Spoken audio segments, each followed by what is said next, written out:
On paper, corporate layoffs look decisive.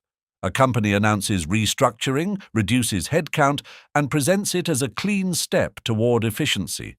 The story sounds simple: cut costs, streamline operations, improve margins. But in reality, what happens after layoffs is often less tidy. A growing pattern across industries is this: companies eventually start rehiring some of the same people they previously let go. Not always publicly, not always in large numbers, and often without any acknowledgement that it is a reversal of earlier decisions. At first glance, this seems contradictory. Why fire someone if you might need them again later? The answer reveals something important about how modern companies actually operate. Layoffs are often driven by short-term financial pressure, while rehiring is driven by long-term operational reality. The gap between those two forces explains most of what looks like inconsistency. Layoffs are often decisions made under pressure, not precision. In an ideal world, companies would optimize staffing with perfect foresight, keeping exactly the right people at exactly the right time. In practice, decisions are made under pressure and uncertainty. Layoffs often happen during periods of slowing revenue growth, investor pressure for profitability, rising interest rates, increasing capital costs, market uncertainty or recession fears, internal restructuring, or leadership changes. In those moments, companies are not just managing operations, they are managing perception. Reducing headcount quickly sends a message to investors that costs are under control. It signals discipline. It can stabilize stock prices or restore confidence in management. But speed becomes the dominant factor.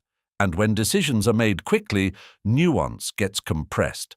That means layoffs often remove not only redundant roles, but also people whose value is harder to quantify in spreadsheets.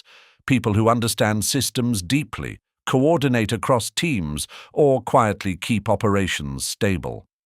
The problem is that these contributions are not always visible until they are gone. The invisible layer of employee value. When an experienced employee leaves a company, what disappears is not just their job description. It is an entire layer of invisible knowledge. This includes things like how internal systems actually behave under pressure, which shortcuts prevent bottlenecks, how to navigate cross-team dependencies, historical context behind previous decisions, informal coordination networks inside the company. None of this shows up cleanly in performance metrics, but it matters enormously in execution. After layoffs, companies often discover something unexpected. Workflows still exist, but they become slower, more fragile, and more error-prone. Tasks that used to take one conversation now require 5 meetings. Decisions that used to be intuitive now require documentation. Small problems start cascading into larger delays. This is when the hidden value of former employees becomes obvious, not in theory, but in daily operational friction. And that friction is often the first trigger for rehiring. Replacement is more expensive than it initially appears. One of the biggest misconceptions in layoffs is that cost savings are immediate and clean. In reality, replacing experienced employees creates a transition cost that is both financial and operational. When new employees are hired to replace experienced ones, companies face onboarding time that reduces productivity training costs across multiple teams, slower execution during learning curves, higher error rates during early months, increased burden on remaining employees. Even if the new hire is technically skilled, they are still unfamiliar with the company's internal systems, culture, and edge cases. In complex organizations, productivity is not just individual skill, it is system familiarity. As a result, companies sometimes find that after layoffs, total output does not scale down cleanly. Instead, it becomes uneven. Some teams slow dramatically, others become overloaded, and coordination costs increase. At that point, rehiring experienced former employees becomes attractive, not because it is ideal, but because it is faster and less disruptive than rebuilding knowledge from scratch. Labor markets don't behave like internal plans. Another reason rehiring happens is simple, but often underestimated. Companies assume labor will always be available when needed. But labor markets are dynamic. After layoffs, several things can happen. Former employees quickly find new roles elsewhere. Competitors absorb available talent. Skill demand in certain industries increases unexpectedly. Geographic or remote constraints limit hiring flexibility. So when companies try to rebuild teams later, they may discover that the same talent pool is no longer as accessible. This creates a timing mismatch. The company has demand again, but the original supply of familiar trained employees has already dispersed. In that situation, reaching back out to former employees becomes one of the most efficient ways to restore capacity. Operational memory loss becomes visible over time. One of the most underestimated effects of layoffs is institutional memory loss.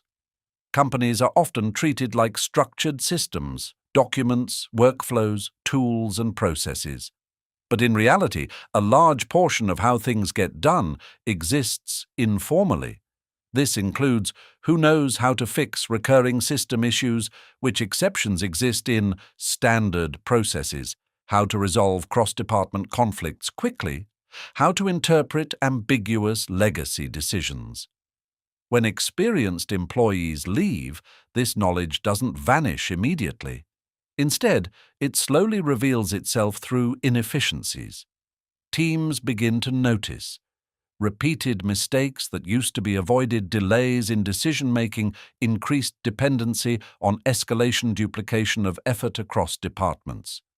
This is often the moment when leadership realizes that the organization didn't just lose headcount, it lost operational intelligence.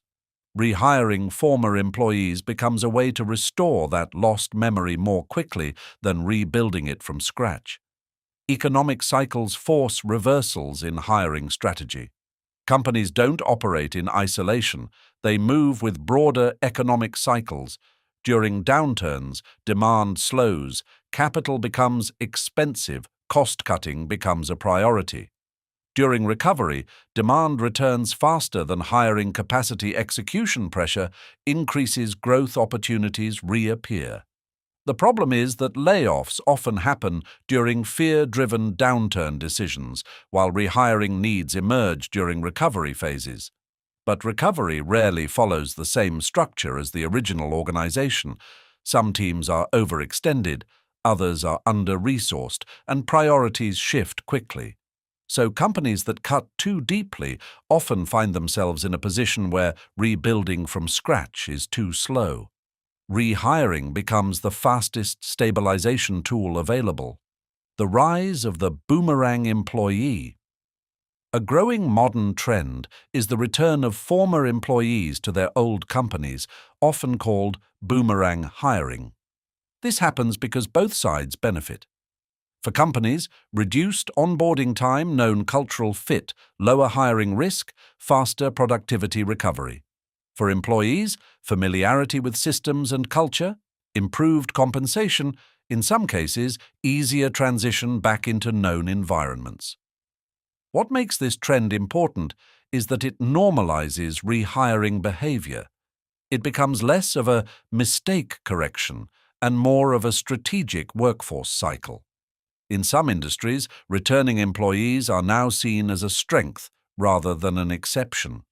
Not all rehiring is public or formal. Companies rarely advertise that they are rehiring previously laid-off employees. There are several reasons for this. It may signal that earlier layoffs were too aggressive. It can create external perception of instability.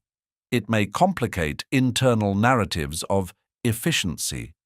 As a result, rehiring often happens quietly through direct recruiter outreach, informal re-engagement with former employees, contract or freelance arrangements that later convert to full-time roles, standard reapplication processes without emphasis on prior employment. Functionally, the outcome is the same. The workforce partially reverts to its earlier state, but the messaging is controlled to avoid contradiction. AI and automation expectations didn't fully replace human work. In many companies, layoffs were partially justified by expectations of automation, AI tools, or productivity software reducing the need for certain roles. While these tools are powerful, their real-world impact is uneven. Some tasks are automated effectively, many workflows still require human oversight, edge cases remain difficult to handle. Integration into complex systems takes time.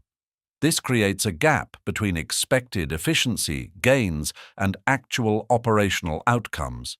When that gap becomes visible, companies often realize they still need experienced human workers to maintain stability, especially those who already understand how systems function. The core paradox: efficiency versus stability. At the heart of this pattern is a structural tension. Layoffs prioritize cost reduction, speed, financial signaling. Rehiring prioritizes stability, execution, quality, operational continuity. The problem is that these goals are not always aligned in time. A company may optimize for efficiency during a downturn, only to discover that efficiency without stability creates operational fragility during recovery. Rehiring becomes the corrective mechanism that restores balance. Final thought. Companies are not perfectly rational systems. They are large, adaptive organizations making decisions under uncertainty, pressure, and changing conditions. Layoffs are often fast responses to financial stress. Rehiring is often a slower response to operational reality. So when companies quietly bring back former employees, it is not necessarily a contradiction. It is a reflection of something more realistic. Organizations don't move in straight lines. They adjust, overcorrect, and stabilize over time. What looks like inconsistency is often just adaptation playing out in stages. If this topic made you think differently about how companies actually operate, start paying attention to patterns around you. Notice which industries experience frequent hiring and rehiring cycles. Observe how often former employees return to familiar companies in your field. Watch how staffing changes align with economic cycles rather than just performance narratives. And if you found this breakdown useful, like, subscribe, and comment your thoughts, especially if you've seen quiet rehiring happen in real workplaces. Because once you recognize this pattern, you start seeing a bigger truth. Companies don't just grow or shrink, they adjust, reverse, and rebalance over time.